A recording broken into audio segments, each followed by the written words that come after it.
Abandoned and dangerous. Vacant buildings aren't just eyesores wasting space.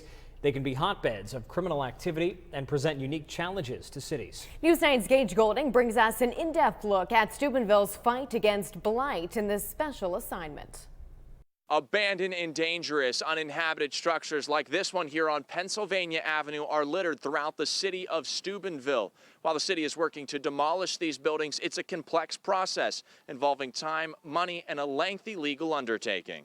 The number of dilapidated houses in the city is staggering. I couldn't even begin to guess, but there's a large number. Would you say hundreds? Yes. Now the city is tasked with handling the buildings that are vacant and falling apart. First, city officials have to triage the buildings. But we try and do it based on the condition of the structure. Then Chris Petrossi and his team has to reach out to the property owners to inform them of the situation. If they respond, the property owners then appear in municipal court, where they have 30 days to make repairs or demolish the building. However, other cases can get more difficult. In many cases, the owners are deceased, or can't be located, and have basically walked away from the property. In situations like these, the city has to advertise in the paper for 5 weeks before adding the property to their demo list. But the city isn't alone in this process. The Jefferson County Land Bank helps us tremendously with doing quite a number of demolitions throughout the city. In the past 2 years, the city of Steubenville has demolished 38 buildings, costing taxpayers more than $453,000. The Land Bank has demolished 59 buildings at the cost of just over $910,000.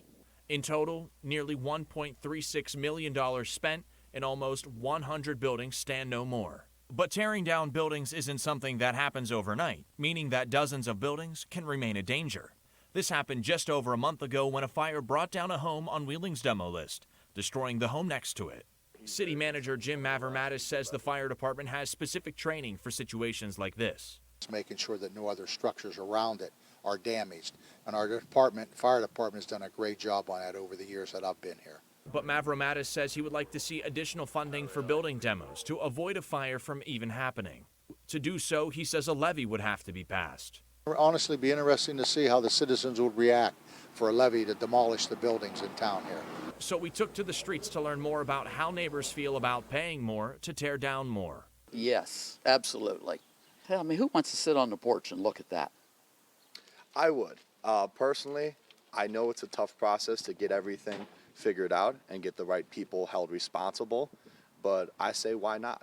Residents near a duplex on Maxwell Avenue say demolishing the building would be a good thing. I'm happy about it. I think these buildings that are dilapidated and blight. It's a good feeling. It's a good feeling anytime you can get rid of eyesores. At the end of the day, the process of demolishing these buildings will take time, but the goal is to help heal the image of Steubenville and make these neighborhoods just a little bit more livable. Reporting in Steubenville for News 9, I'm Gage Goulding.